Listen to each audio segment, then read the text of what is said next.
Hello and welcome back to English Today, and this is DVD 6 and the second DVD of your elementary level. And in this DVD you will see another 3 episodes of our story, That's Life, followed by our special TV programs. In the first, a music expert talks about John Lennon, followed by a business debate about Bill Gates. Then, in the grammar section, we will study the regular and irregular verbs of the past tense, adjectives, and the use of should for giving advice. Okay, so enjoy your studying and have fun.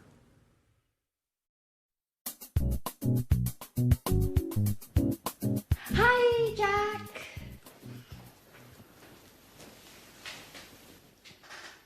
Yes, that's exactly what I told him. I sent him an email asking for more information. No, I didn't. I'm sorry, I didn't have enough time today. Okay. Okay, I'll call him in 10 minutes. Bye. Hi, Jack. So, did you have a good day? No, I didn't. It was a horrible day, Anne. I had a lot of work to do. First, I met some clients in the city. We met at 9 o'clock and finished at 2. After that, I checked the monthly loss and profit accounts twice, and then I wrote some letters. I am so tired. Well, now relax. Have a glass of wine. You're lucky. I'm cooking lasagna. Your favourite dish? No, thanks, Anne. I ate lasagna at lunch. Oh. Well, it's not a problem. I'll prepare something else. And after dinner, we can watch Wimbledon on TV. There's the men's singles match. Should be exciting. I'm sorry, Anne. I can't. I have some work to finish. And then I'm going to my karate gym. That's how I relax. Oh, hey, Jack, just a moment. Didn't you notice anything? Did you clean the kitchen? No, I didn't. Did you receive your marvelous set of Chinese plates? No, Jack. Nothing about the house.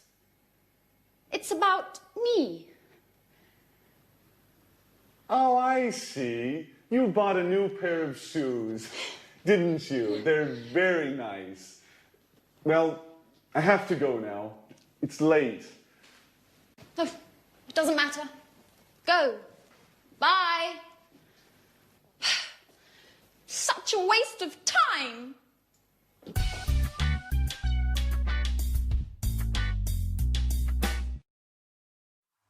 Hello and welcome to English Today, your live program where you can learn the English language. Now, did you see the last episode of That's Life? Well, I think Jack needs a pair of these. What do you think? I mean, honestly, men. Let's change the subject and talk about something else, shall we? Let's talk about regular and irregular verbs. Let's take an example, the verb play. Well, in the past, it's very easy because regular verbs just take ed at the end. So play plus ed becomes played. Another example, start plus ed becomes started. Let's look at those on the screen now, because there are certain things that we need to know about the pronunciation and the spelling in particular of regular verbs in the past. So, as we said, the simple verbs are play, visit. You just add ed, so it's played and visited. What happens if a verb ends with e? Well, it's simple. We just add d. So live becomes lived, just d. Dance becomes danced. You just add the D. There's no need to add another E, okay? Then what happens if the verb ends in a Y? For example, hurry. Well, that's simple. You take off the Y and you replace it with I, I-E-D. Hurry becomes hurried. Now, this is for verbs which end with a Y preceded by a consonant. So another example is marry. It ends with R-Y and becomes married, I-E-D. Okay? Then the next group, stop. T-O-P is the end of that verb, so it's consonant, vowel, consonant. With these verbs, what we do is we double the consonant. So stop becomes stopped with double P, but the pronunciation doesn't change, okay? Another example is prefer. Prefer becomes preferred, double R. Okay, again, pronunciation doesn't change. So these are the things you need to remember about the simple past, regular verbs. Mainly, it's a problem of spelling. Okay, otherwise, it's easy. The problems begin with the irregular verbs because you have to learn them by heart, which means by memory. You have to learn them individually. Now, I am going to read some to you, some of the most important ones. Some of them you have already heard in the story, so listen carefully to the pronunciation. Buy, bought. You notice that O-U-G-H-T is pronounced ought. Buy, bought. Come, came. Do, did. Drink, drank. Eat, ate. Find, found. Get, got. Give, gave. Have, had. Make, made. Meet, met. Read, read. Notice that. Now, read and read are written exactly the same, but the pronunciation changes in the past tense. Read, read. Say, said. Send, sent. Speak, spoke. Tell, told. Think, thought. Watch that again. O-U-G-H-T, ought. Write, wrote. Okay, so some of those are the most important irregular tense verbs that you will hear. All right, now, let's go and join our friends again in That's Life. And the girls are looking at an album of photographs. Listen to them carefully and see how many past tense verbs you can pick out, okay? And then we'll continue with our studying of it after. They're very important, these verbs. See you later. Bye.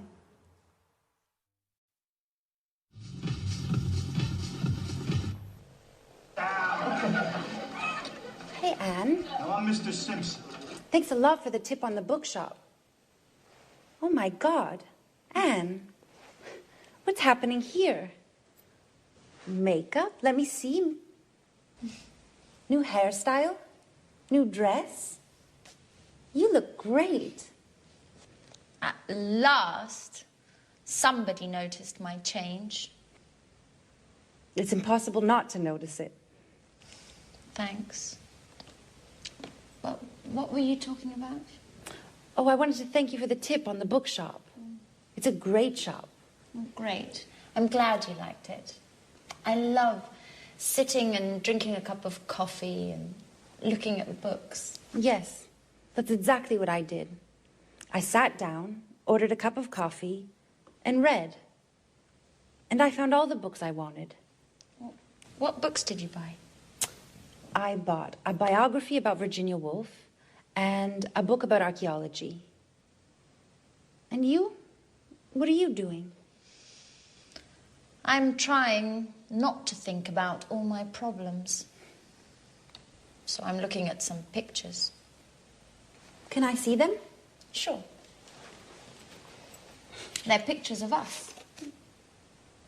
Oh, look at this one.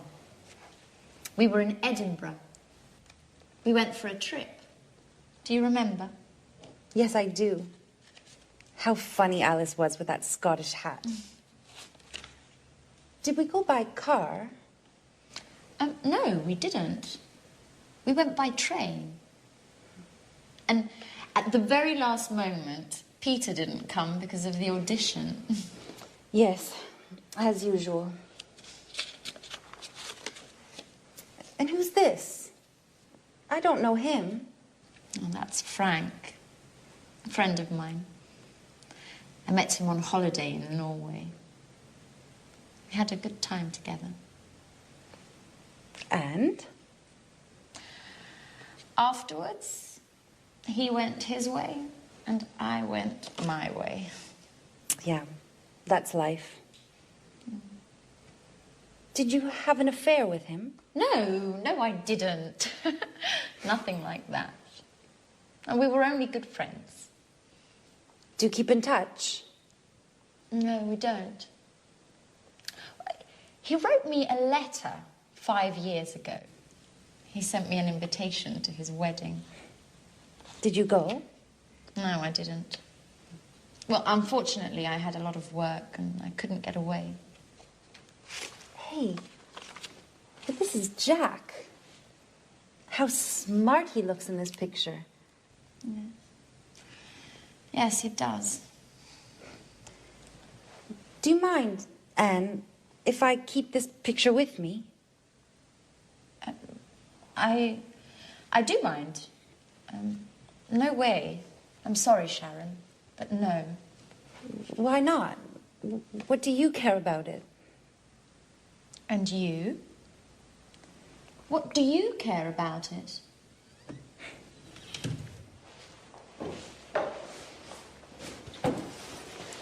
Hey, girls. What's happening here? Nothing. At all. Why? Hello again and welcome back. That's quite a triangle, isn't it, in the story? Now let's continue with the past tense and let's look at questions and negative forms. Fortunately, they are very regular because we just use the auxiliary did. Remember, in the present tense, we used do and does. Well, in the past tense, we only need did, and in the negative, didn't. So things are easier, okay? Now, I want to do a little exercise with you to practice questions. I will say a sentence in the positive form, and I want you to formulate the question. Let me give you an example. I say, I went out last night. Went, the simple past of go. Exactly. So the question is, where did you go? All right. Now, I want you to practice to formulate the questions. Next example. I saw a good film. I saw a good film. What film? All right. Did you see? Very good. See, saw. Very good. After we went to a pizza place. After we went to a pizza place. Where?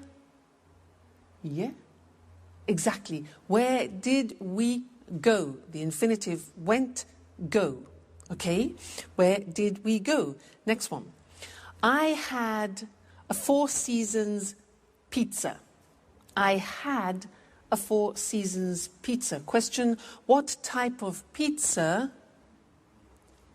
did you have? Exactly. Have is the infinitive of the past tense had. Great. Next one. We drank some beer. We drank some beer. What good did you drink? What did you drink? Great. Next one. We talked about the film. We talked regular about the film. What What did you talk about? So it's a regular verb. We take off the ed, the infinitive, talk. What did we talk about? Great. Next one. We left the restaurant at 11:30. We left the restaurant. What time did you leave? Very good. Leave is the infinitive of left. What time did you leave the restaurant? And the last one, be careful here. It was very good. It was very good. What did it be? Remember, the verb to be is always an exception, and we don't use an auxiliary. We don't use did, we don't use do, we don't use does. So what's the question? It was very good. What was it like? All right, so remember, with the verb to be, don't use the auxiliary did.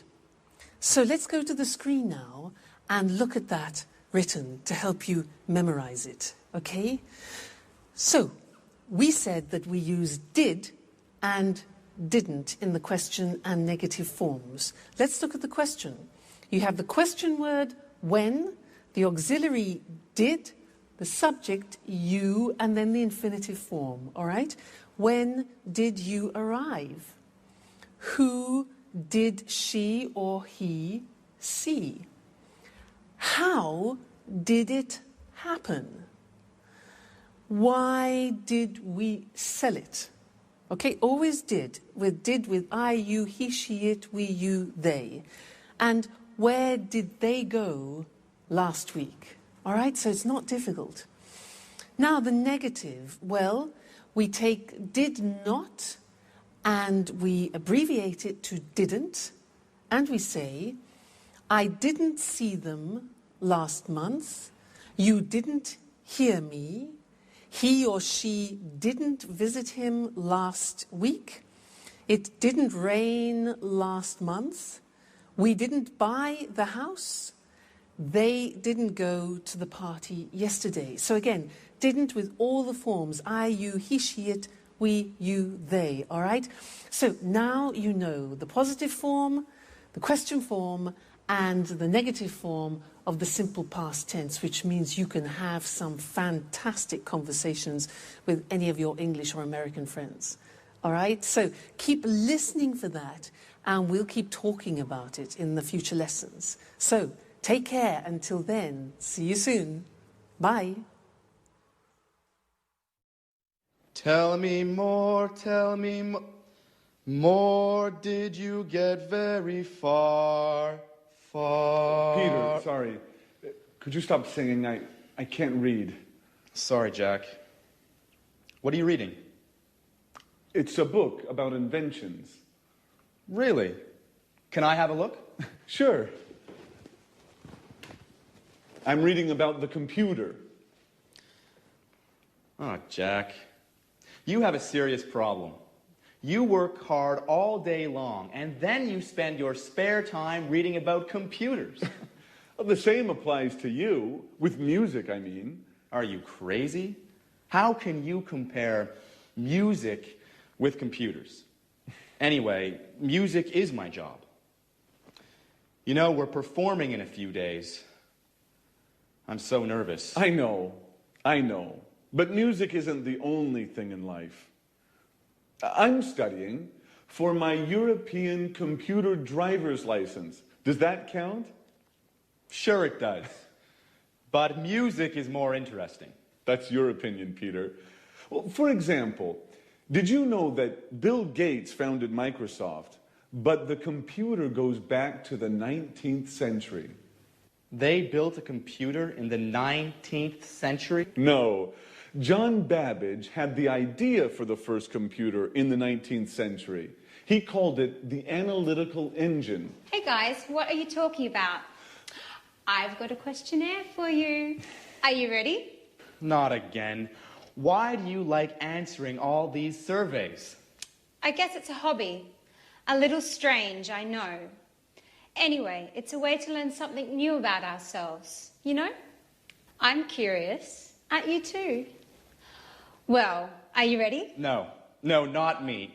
Please leave me alone, Alice. I have more important things to think about. Bye-bye. Jack? Okay, what are the questions? Shoot. So, this questionnaire is about love. First question. When was the first time you kissed someone? Ooh, that's an interesting question. I kissed a girl for the first time 2 years ago. Come on, you're joking. Yeah, I guess I am. No, I kissed her in 1982. How did you know it was 1982? I remember it well. I met her during the summer holiday. I was riding my bicycle, and when I saw her, I fell off. She was so beautiful. Did you kiss her immediately? No, it took me a long time. She gave me a kiss for my birthday in January. Interesting. Very interesting. Next question. Saved by the bell. Just a moment. Let me answer that. Welcome back again. It's good to see you. Now, I have one more thing to tell you about the simple past tense, and it's all related to pronunciation, the pronunciation of the regular verbs. Now, it's unusual, but we have 3 different ways of pronouncing the verbs in the regular, in the past. So we need to look at the screen and study those together. It's quite interesting. Let's take the first group. Look at the verbs. Watch, dance, laugh, wash, and walk. Now, if you notice, those verbs end with a hard sound. Watch, dance, laugh, wash. Okay, those are hard sounds. Now, when we add the ed, what happens is the pronunciation becomes T. We don't say watched, we eliminate the E and we say watched. Okay? Interesting, hey? So, look at that. Watched, danced, eliminate the E, pronounce the T. Danced, laughed, washed, and walked. Okay? Now, the temptation is to say watched, danced, laughed, washed. But we eliminate the E and we add T. Okay? Watched, danced. Good.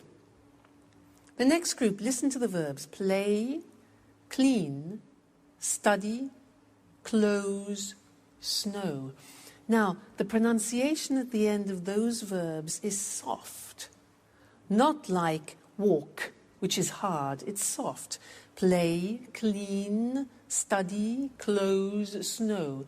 So, the pronunciation of ed becomes D. It becomes played. Again, we eliminate the E. We say played, cleaned, studied, closed, snowed. Okay, not snowed, closed, studied, but studied, closed, snowed. All right, so first group with a T, second group with a D, and the last group is actually easy. If a verb ends with a T or a D, then the pronunciation of ed becomes id. And in fact, it's impossible to pronounce it any other way. Take an example, start. It becomes started. Started, not started, started. Okay? So, want becomes wanted. Start becomes started. Land, landed. Paint, painted. All right? So those are the 3 groups of pronunciation. Just keep practicing them and they'll soon become automatic for you. Don't worry too much. And also, when you're listening to our friends in That's Life, try and pick the pronunciation out. All right? Great. I'll see you again in the next lesson. Bye. Hello? Yes, just a moment. Alice, it's for you. Tom on the phone. Oh, no. Jack, can you tell him I'm out, please? No, Alice, I told him you're at home. Oh, make something up, please. I don't want to talk to him. He's so boring. Tell him I'm ill or something else, whatever you like. Hello, Tom? Hello? Tom, I can't hear you. Hello? Thanks, Jack. Okay, well, where were we? Let me see. When did you start school? Well, what does school have to do with love? And what a stupid question. I started school when I was 6 years old. Everybody starts school at 6 years of age. Right. Did you enjoy school? I enjoyed university, yes. I enjoyed it very much.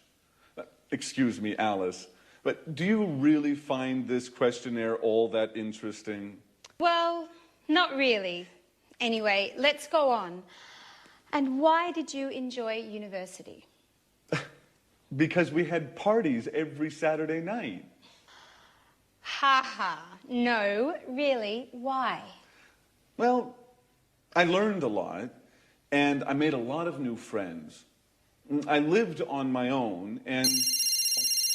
Just a moment. Hello? Just a minute. Alice, it's John on the phone. Oh, Jack, please tell him that... I know that you're not at home, or that you're ill. I know the story. Thanks, Jack. Hello? John? Hello? John, I can't hear you. Right, now where were we? Wait a minute, Alice. Now it's my turn. I have a question for you. Okay, shoot. Could you please answer the phone next time? You know, I'm not your secretary.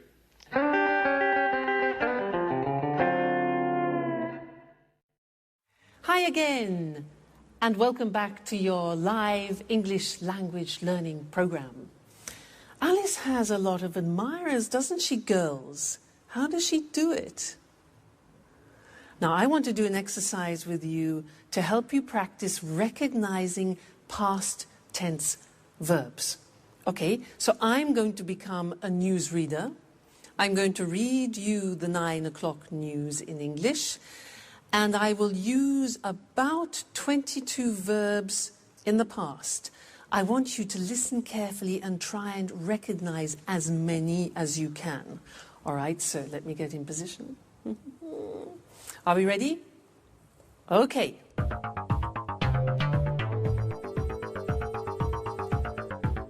Good evening, and here's the 9 o'clock news. Yesterday, 10,000 people left their workplace and went into the streets of London to protest against the government's new labour law. The police sent out special forces to control the crowds and arrested 15 people. A Bengali tiger escaped from London Zoo yesterday morning. It went to Covent Garden and drank and ate everything in its path. The zookeepers found it in the garden of a pub and took it safely back to the zoo. Prince Charles had an accident yesterday playing polo. They took him into the hospital in Scotland where they did a minor operation on his leg. When he spoke to the press this morning, he said that he felt fine. And now rugby. This afternoon, England played Italy at Twickenham and Italy lost by 3 points.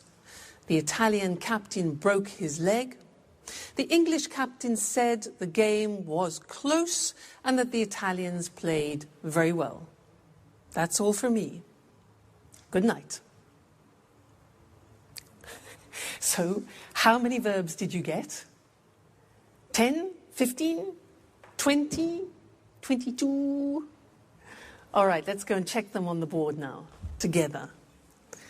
So, we started with, good evening, here's the 9 o'clock news. Yesterday, 10,000 people left their workplace. Left is the past tense of leave. Good. And went into the streets of London, went, past tense of go. Right. To protest against the government's new labour law. Then, the police sent out special forces, sent, past tense of send, to control the crowds, and arrested, which is the past tense of arrest, it's a regular verb. Arrested 15 people. Okay? How many so far? Okay. A Bengali tiger escaped from London, regular verb, escaped from escape. It went to Covent Garden Market, went, past tense of go, and drank and ate. Drank, past tense of drink. Ate, past tense of eat. The zookeepers found it in the garden of a pub. Found, past tense of find.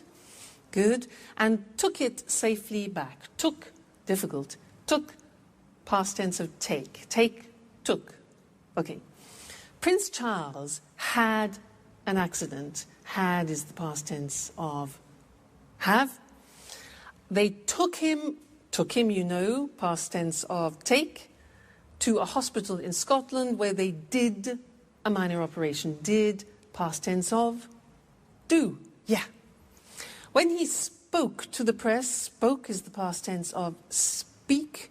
He said, past tense of say, that he felt fine. Felt, past tense of feel. Great. Rugby. This afternoon, England played, past tense of play, Italy at Twickenham, and Italy lost. Lost is the past tense of lose. Okay, lose. The Italian captain broke his leg, broke, past tense of break. The English captain said, past tense of say, we saw.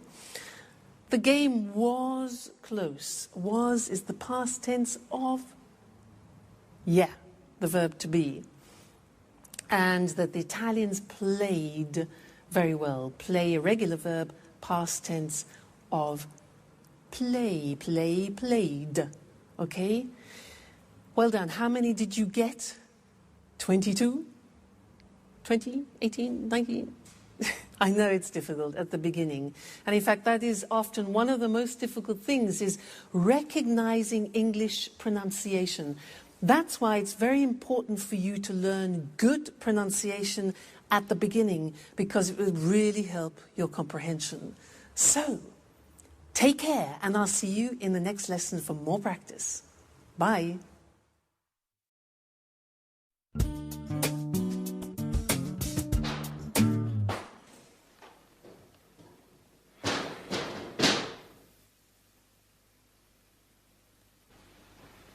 Hi, Sharon. What's up? Hi, Jack. I'm okay. Don't worry, everything is just fine. Really? I don't think so.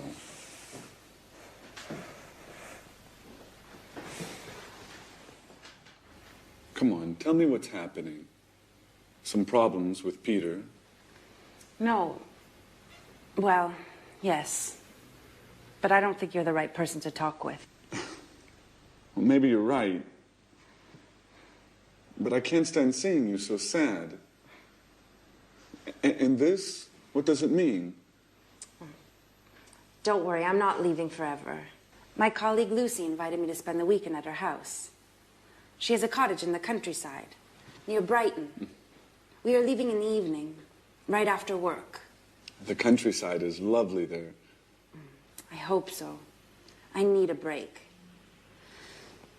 Living with Peter is getting hard. He's so nervous about his concert. He can only think and talk about that. He seems miles away. And as for his music, he's excessive. He goes on singing all day long.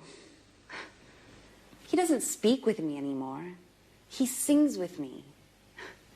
Shh. Sharon, can you pass me the salt, please? I like it when you smile. I think a weekend in the countryside is exactly what you need. I didn't know you liked the country so much. Are you joking? I love the countryside.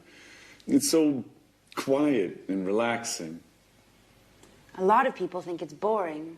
Well, they don't know what they're missing. What, Jack? Are you using cliches now? Like the countryside is safe and the city is dangerous.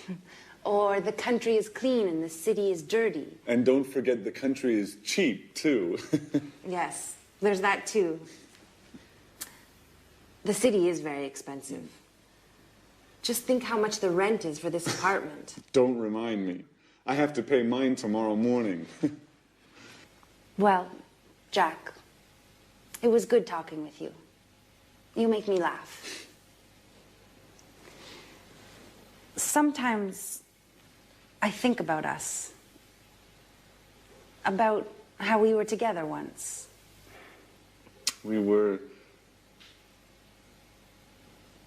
are a wonderful couple. Don't forget it. All right.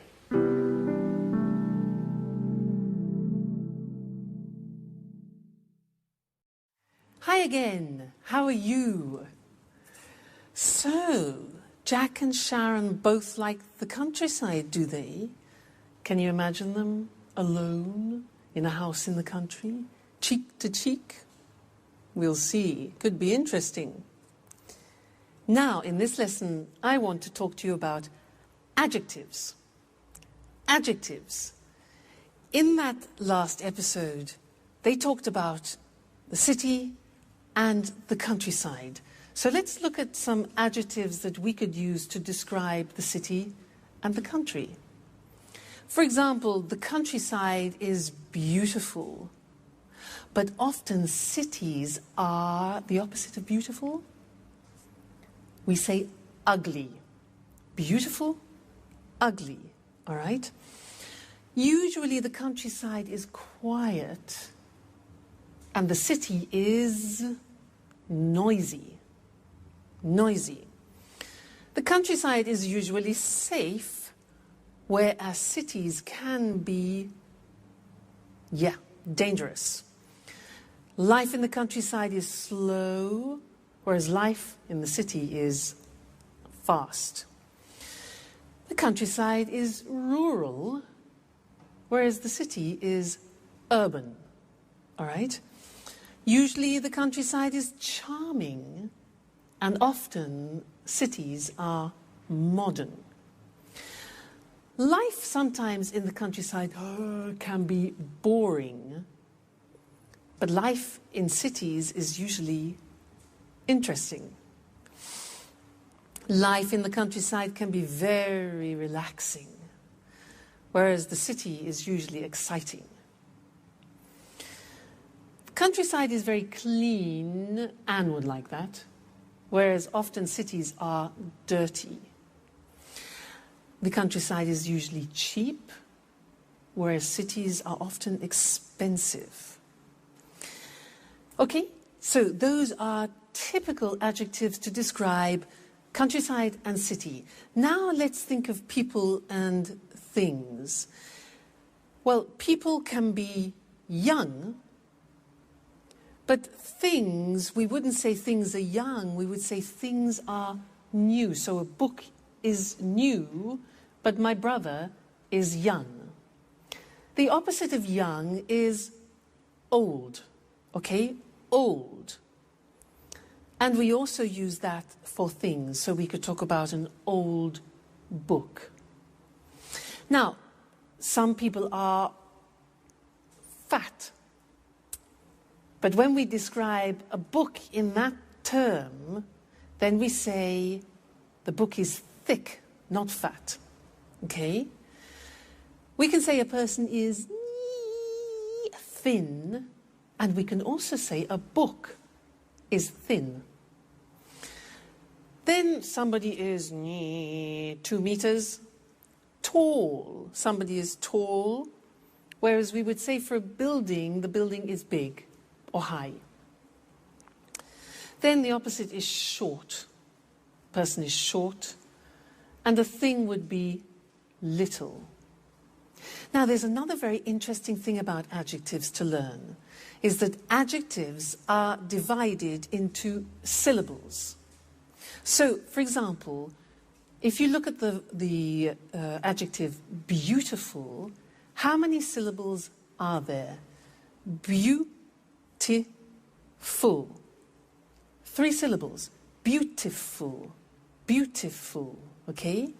Let's look at another example. Quiet. Listen to that. Quiet.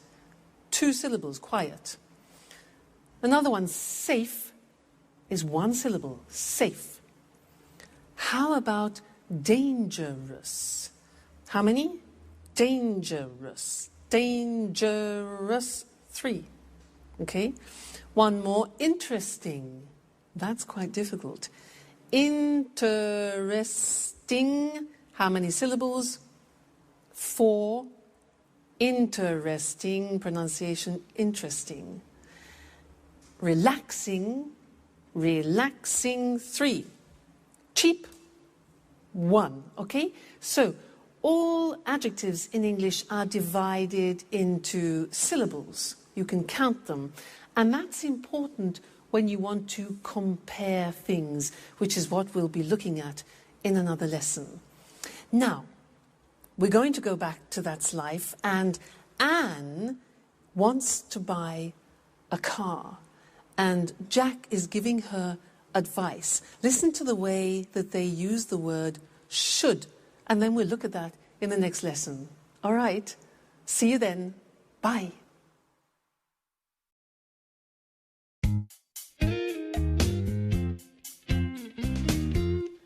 Hi, Jack. Do you have a moment? I always have time for you, Anne. Can I ask you a question? Sure. How can I help you? Well, I need your advice. I want to buy a new car. Ah, you should buy a fast, expensive sports car. Come on. I can't afford a sports car. My car's old. It's too big. And it's difficult to drive. Very good reasons to buy a new car. Yes. I'd like to buy a small, stylish car that's not too expensive. A small, stylish car that's not too expensive. And for young people. Of course. You shouldn't buy a car for old people. So, what car should I buy? I don't understand anything about cars. Well, what about buying a Ferrari? Are you joking? Just kidding. Let me think. Ooh, can I have a look? Well, how about this car? It's nice. Isn't it expensive? All cars are expensive these days.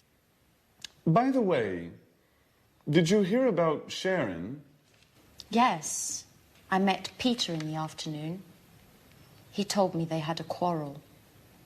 But I don't think we should worry about it. Do you? Well, maybe we should. What do you think of Sharon, Anne? She's very pretty. Yes, she is. What about me, Jack? Do you think I'm good looking? Come on, Anne. Well, you are very attractive. Do you really think so? Yes, Anne. You are always on my mind. Oh, Anne, I'm sorry. Doesn't matter, Jack.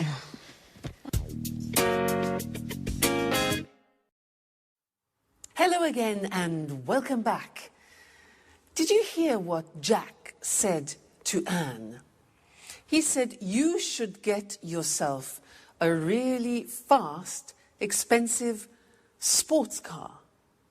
Now, do you think that's practical advice with all the money that Anne hasn't got? Well, he did say one thing which is useful. He used should. And that's what we're going to study now, the use of should. Because we use should in English when you want to give advice to someone. So if I say to you, for example, oh, I've got a terrible headache, then you give me advice. And you could say, for example, well, you should take an aspirin. Should. Should, written S-H-O-U-L-D. Very easy, because we say, I should, you should, he should, it should, she should, we should, they should. Fantastic. It never changes. So should plus the infinitive. Now, I want to do something with you. I'll say something, and I want you to give me some advice. All right? So, for example, I say, oh, God, I'm really tired. I'm really tired. Okay, yeah. You should go to bed. Or you should rest. Exactly. Next one. I'm getting fat. I'm getting fat. Yeah, exactly. You should eat less. Or the negative would be, you shouldn't eat so much. You shouldn't eat so much. Okay? Next one.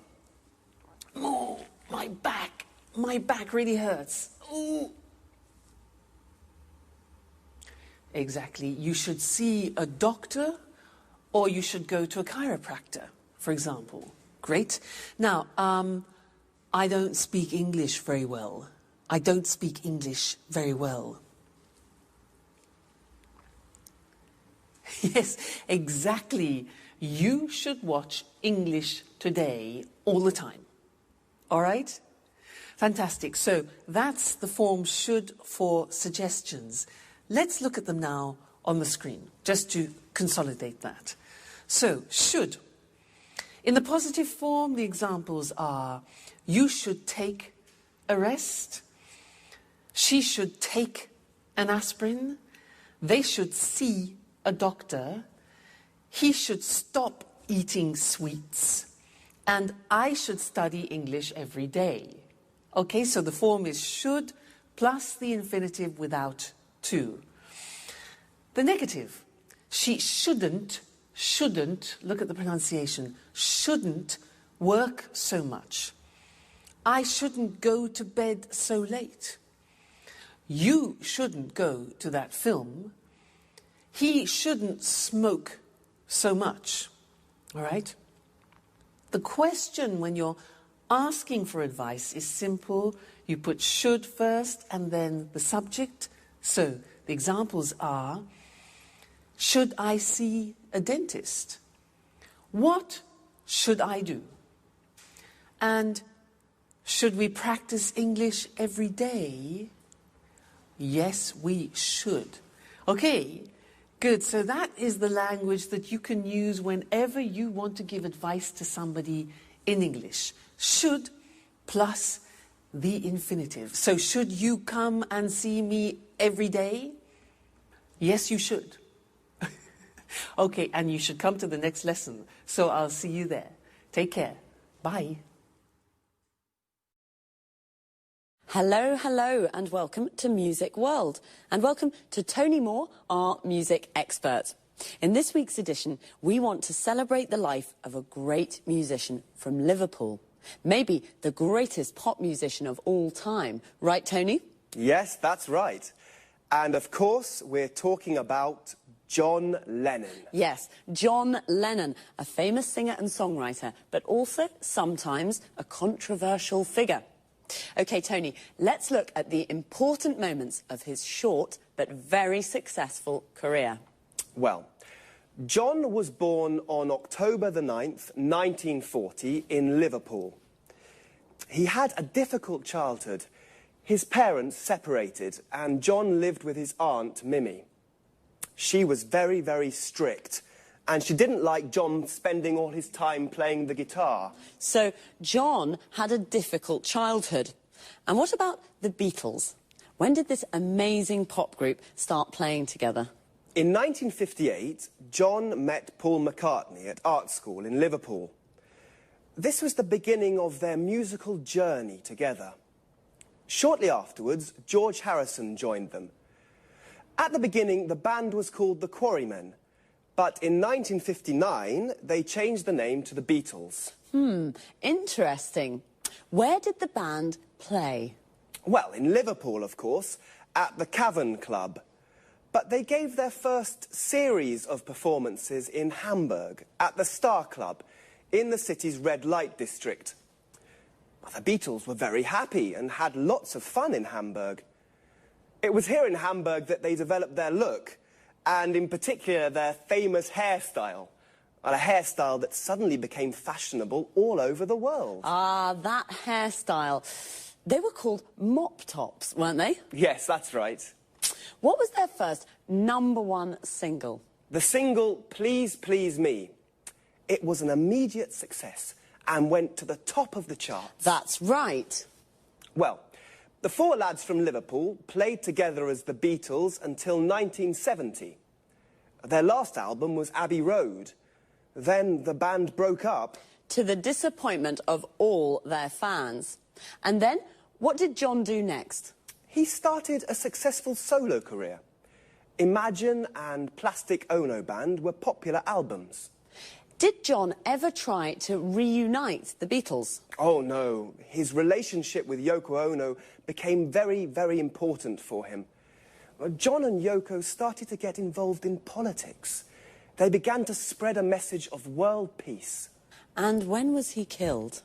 John was killed on the 8th of December, 1980, outside his New York apartment in the Dakota Building.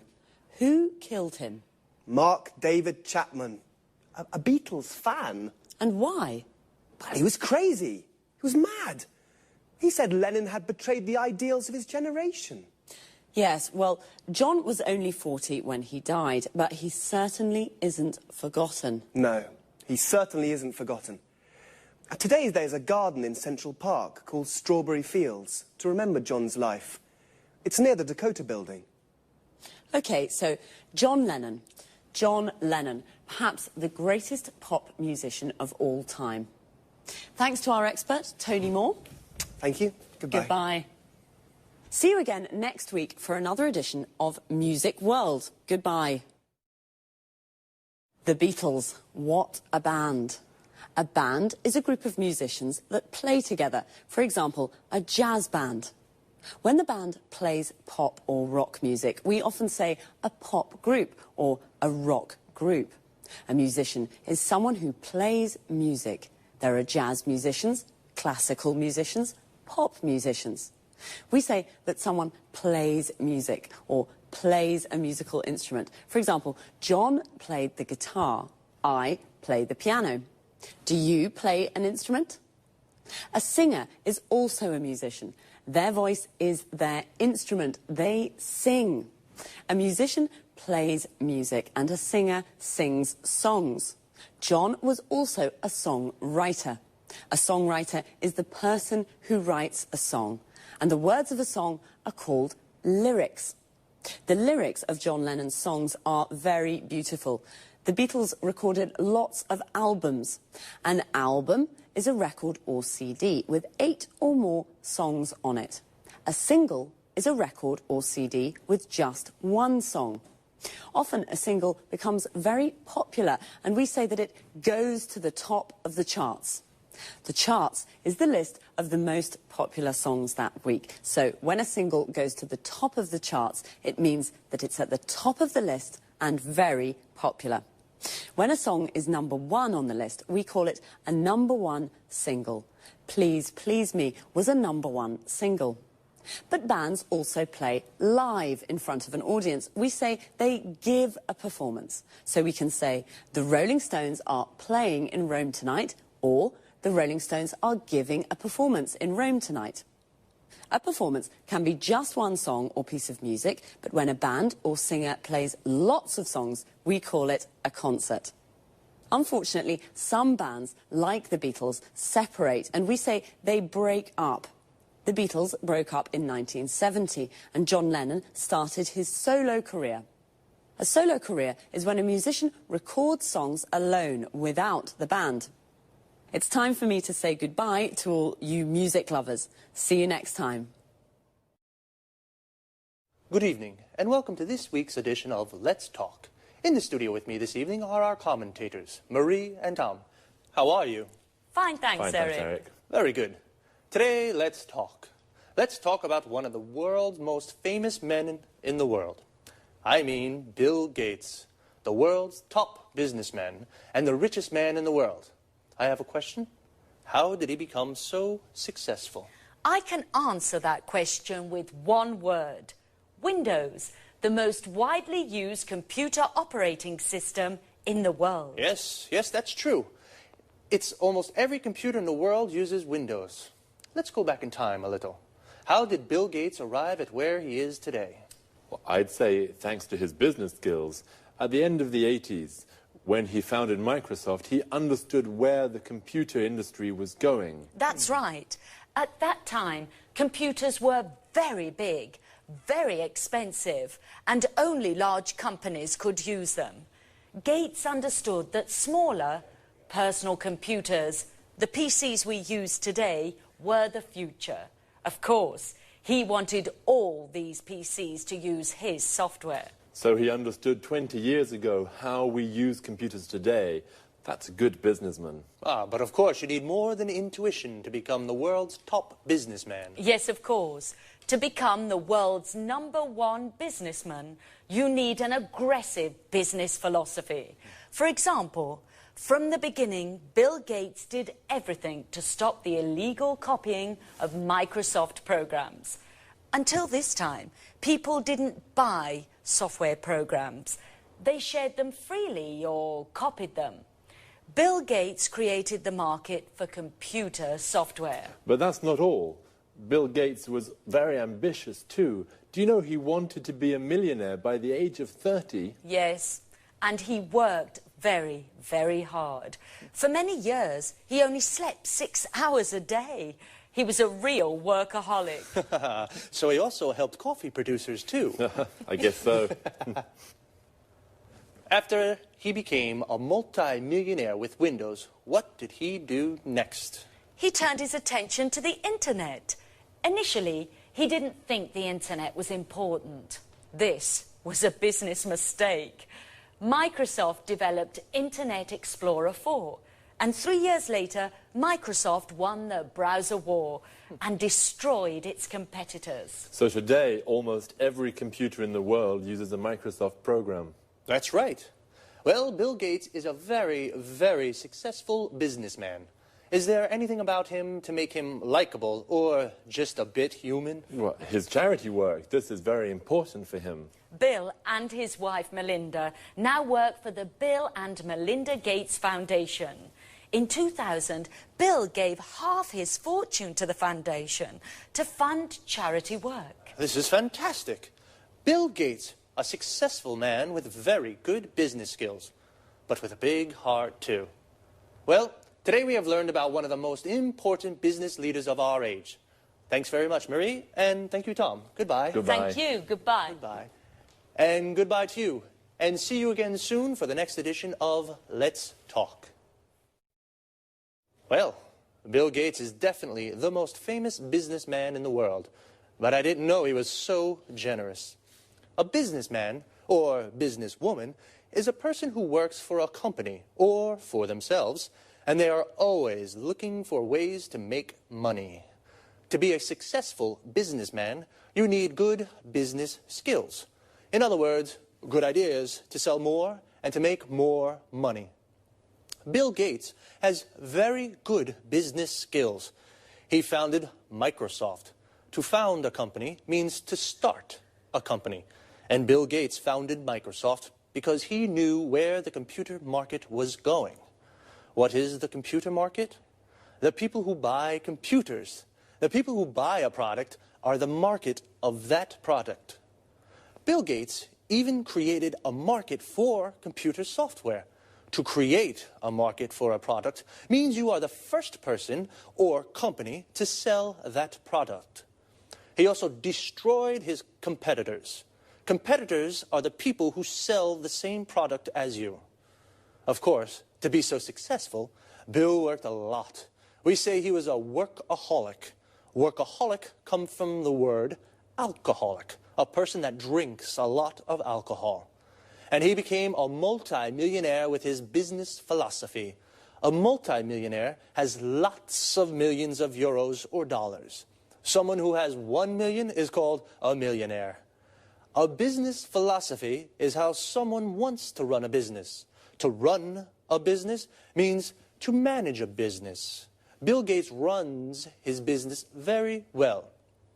And not only, he gave half of his money to a foundation, which is an organization that funds charity work. To fund something means to give money to an activity. And charity work is when people work to help each other. So, very smart, but also very generous. I think I would be generous like Bill if I were a multi-millionaire too. See you soon.